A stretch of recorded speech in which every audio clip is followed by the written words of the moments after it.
Bismillahirrahmanirrahim. Assalamualaikum warahmatullahi wabarakatuh. Waalaikumsalam warahmatullahi wabarakatuh. Kami dari kelompok 2 akan mempresentasikan tentang ayat-ayat yang berkaitan dengan kebaikan dan kejahatan. Sebelum lanjut ke pembahasan, saya selaku moderator akan memperkenalkan teman-teman saya, yaitu yang pertama ada Nurwina Pujinisha, yang kedua ada Dwi Arif Novianto, yang ketiga ada Prita Aulia Sasmita, yang keempat ada Desvita Irmayanti, yang kelima ada Sasi Kirana Kutrotu Ain, yang keenam ada saya sendiri Ahmad Komarudin. Selanjutnya yaitu lanjut ke pembahasan. Pembahasan yang pertama yaitu akan dijelaskan oleh Prita Aulia. Kami persilahkan.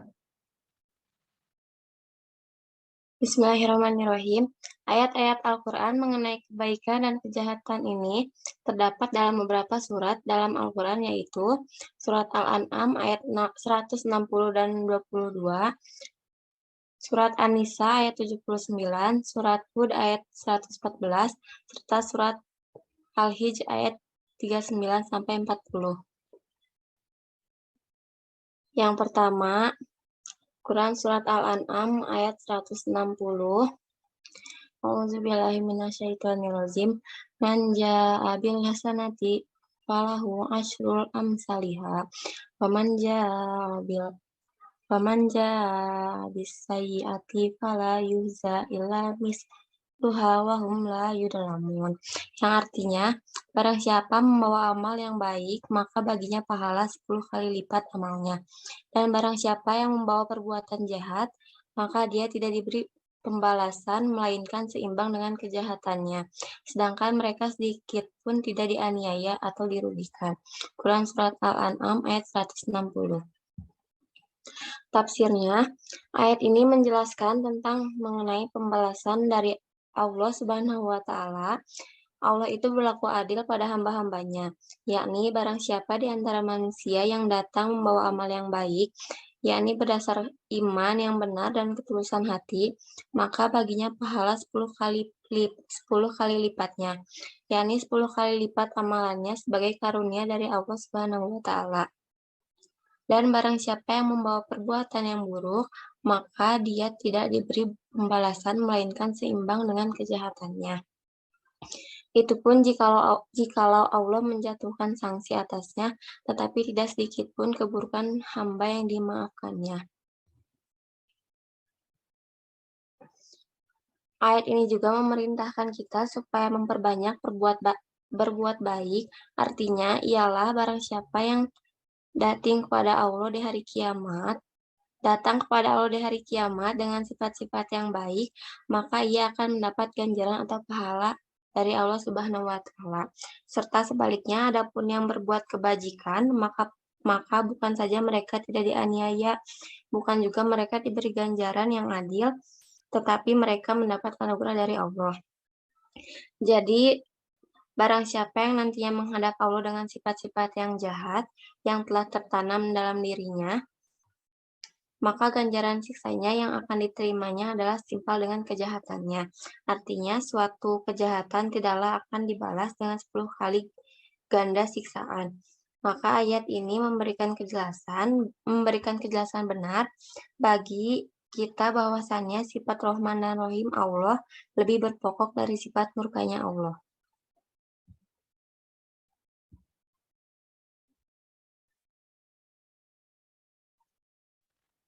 Terima kasih kepada Prita Aulia yang sudah menjelaskan materinya. Selanjutnya yaitu akan dijelaskan oleh Nurwina.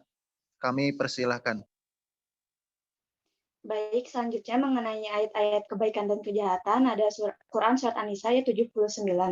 Bismillahirrahmanirrahim. Ma asabaka min hasanatin faminallah, wa ma asabaka min sayyi'atin faminan nafsik. Wa arsalna kalinnasi rasula wa kafa billahi syahida. Nah, ayat ini itu berarti apa saja nikmat yang kamu peroleh dari Allah dan apa saja bencana yang menimpamu, maka dari kesalahan dirimu sendiri kami mengutusmu menjadi rasul kepada segenap manusia dan cukuplah Allah menjadi saksi. Nah, ayat ini menjelaskan mengenai penegasan dari sisi upaya manusia yang berkaitan dengan sebab dan akibat. Sebab dan akibat ini menjurus kepada hukum-hukum alam dan kemasyarakatan yang cukup banyak dan beraneka ragam. Dampak baik dan dampak buruk untuk setiap gerak dan tindakan telah ditetapkan Allah melalui hukum-hukum tersebut. Nah, manusia diberi kemampuan untuk memilah dan memilih mana yang baik dan mana yang buruk untuknya, dan masing-masing akan mendapatkan hasil pilihannya.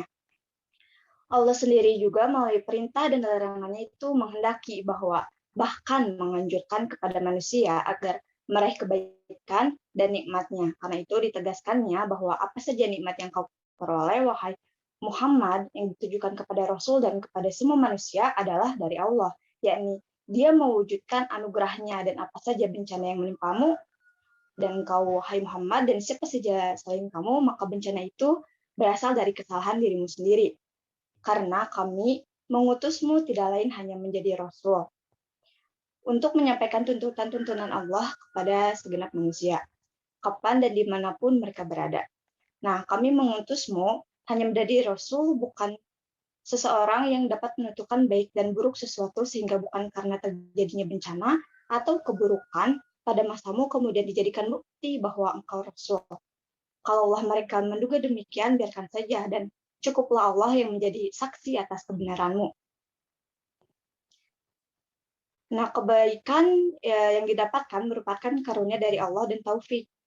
Nah, ayat ini tuh secara redaksinya itu ditujukan kepada Rasulullah SAW, tetapi kandungannya saja ditujukan kepada mereka atau kita semua, dan yang menyatakan bahwa keburukan bersumber dari Nabi atau karena kesialan yang menyertai beliau. Nah, pengarahan redaksi ini, Nabi membuktikan bahwa jikalau beliau yang sedemikian dekat dengan kedudukannya di sisi Allah, serta demikian kuat ketakwaannya kepada Allah, tetap tidak dapat luput dari sunatullah dan takdirnya, maka kita sebagai hambanya tentu ingin lebih-lebih dari apa yang sudah Rasul perbuat. Namun Allah tidak membedakan seseorang dari yang lain dalam hal sunatullah ini. Jadi semua kebaikan itu tetap bersumber dari Allah, namun keburukan itu bersumber dari dirinya sendiri dan atas kesalahan dirinya sendiri.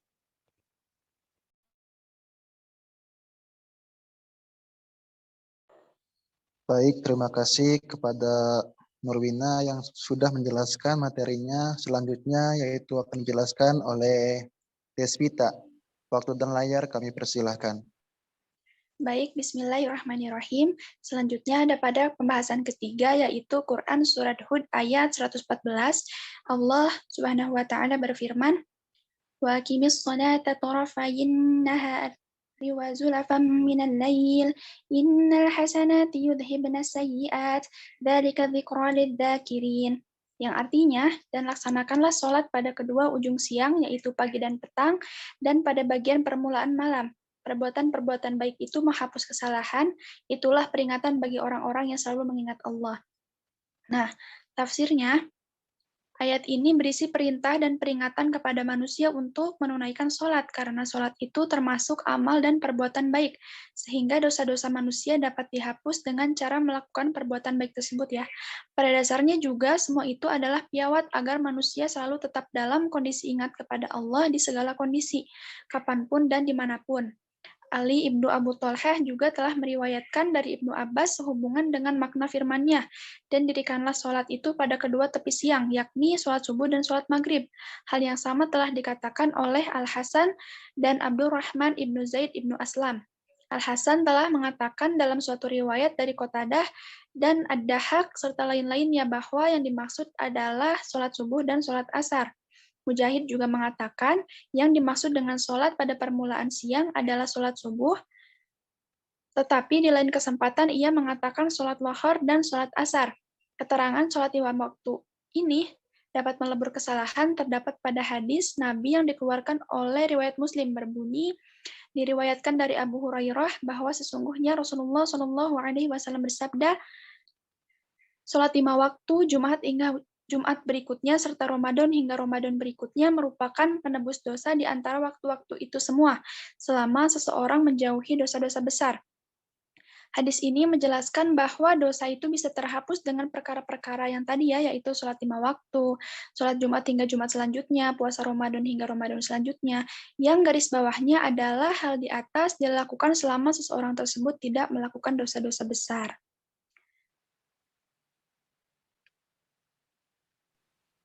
Baik, terima kasih kepada Despita yang sudah menjelaskan tentang Quran Surat Hud. Selanjutnya yaitu akan dijelaskan oleh Sasi Kirana. Waktu dan layar kami persilahkan. Baik, untuk ayat selanjutnya ialah Quran Surat Al-An'am ayat 22 yang berbunyi Bismillahirrahmanirrahim.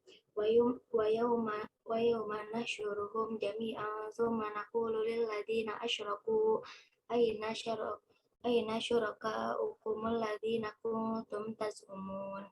Yang artinya, dan ingatlah pada hari ketika kami mengumpulkan mereka semua, kemudian kami berfirman kepada orang-orang yang menyekutukan Allah, di manakah sembahan-sembahan yang dahulu kamu sangka sekutu-sekutu kami. Ayat ini menjelaskan mengenai bagaimana Allah akan mengumpulkan semua hambanya di hari kiamat. Berdasarkan hadis yang diriwayatkan oleh Ibnu Abi Hatim dari Ibnu Abbas menceritakan bahwa ketika ayat ke-18 dari surat Al-Mujadilah, yaitu menegaskan tentang kehidupan di hari kiamat, nanti diturunkan orang-orang munafik tidak bisa menerima kabar tersebut. Sehubungan dengan itu, Allah menurunkan ayat ke-22 sampai 25 sebagai ketegasan tentang keadaan mereka. Mereka akan menerima akibat dari kedustaan mereka terhadap diri sendiri, yaitu menganggap Al-Quran hanya sebagai dongengan belaka. Zubdatut Tafsir min Fathil Qadir menjelaskan mengenai ayat ini ayat ini dalam bentuk di bawah ini. Tafsirnya. Ayat ini menjelaskan mengenai bagaimana Allah akan mengumpulkan semua hambanya di hari kiamat. Wa yauma nasyuruhum jami'an, dan ingatlah hari yang di waktu itu kami menghimpun mereka semuanya, yakni ceritakanlah kepada mereka kabar tentang hari kiamat, hari di mana Allah mengumpulkan di sisinya antara orang yang menyembah dan yang disembah selain Allah. Aina syuraka hukum, di manakah sembahan-sembahan kamu? Sembahan itu sebenarnya bukanlah sekutu, namun mereka menamainya dengan hal itu, maka disebut sebagai sekutu, sebagaimana yang orang-orang musyrik katakan, dan ia adalah sembahan-sembahan yang mereka sembah selain Allah atau mereka sembah bersama Allah. Alladzina kuntum tazumun, yang dulu kamu katakan sekutu-sekutu kami, yakni yang mereka anggap sebagai sekutu. Allah mengolok mereka dan memanggil sekutu-sekutu tersebut untuk mereka dengan mengatakan, di mana mereka, agar mereka dapat menolong kalian.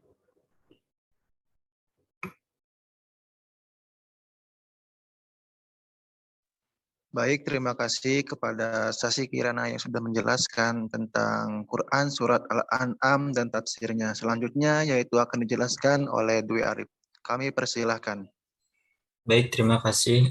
Di sini saya akan menjelaskan tentang Quran Surah Al-Hijj ayat 39 sampai dengan 40 yang berbunyi, Qala rabbi bima agwaitani la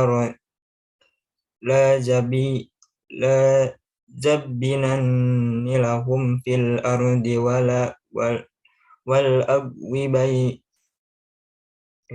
yanhum ajmain illa ibadaka minhumul mukhlisin, yang artinya, ya iblis berkata, Tuhanku, oleh karena engkau telah memutuskan bahwa aku sesat, aku pasti akan jadikan kejahatan terasa indah bagi mereka di bumi, dan aku akan menyesatkan mereka semuanya, kecuali hamba-hambamu yang terpilih di antara mereka. Quran Surah Al-Hijj ayat 39-40. Tafsirnya yaitu di ayat 39 yang dimana ayat bima agwaitani yang artinya oleh sebab engkau telah memutuskan bahwa aku sesat. Tafsirnya sebagian ulama mengatakan iblis bersumpah atas nama penyesatan Allah terhadap dirinya. Menurut kami makna ayat tersebut dapat ditakwilkan bahwa karena engkau telah menyesatkanku. Yang kedua, illa zayyinani lahum fil ard, yang artinya pasti aku akan menjadikan mereka memandang baik perbuatan maksiat di muka bumi. Tafsirnya yang dimaksud dengan mereka ialah anak cucu dan keturunan Adam alaihissalam. Dengan kata lain, iblis mengatakan, sesungguhnya aku akan membuat mereka senang dan memandang baik perbuatan maksiat, dan aku akan anjurkan mereka serta menggiring mereka dengan gencar untuk melakukan maksiat. Yang ketiga, wala agwiyannahum ajmain, yang artinya dan pasti aku akan menyesatkan mereka semuanya, yakni sebagaimana engkau telah menyesatkan aku dan menakdirkanku menjadi sesat, maka aku akan berupaya keras untuk menyesatkan mereka. Yang keempat, illa ibadaka minhumul mukhlisin. Ayat 40 yang artinya kecuali hamba-hambaku yang ikhlas di antara mereka. Ayat ini semakna dengan yang disebutkan dalam ayat lain melalui firman-Nya, ara'aitaka hadzal ladzi karramta alayya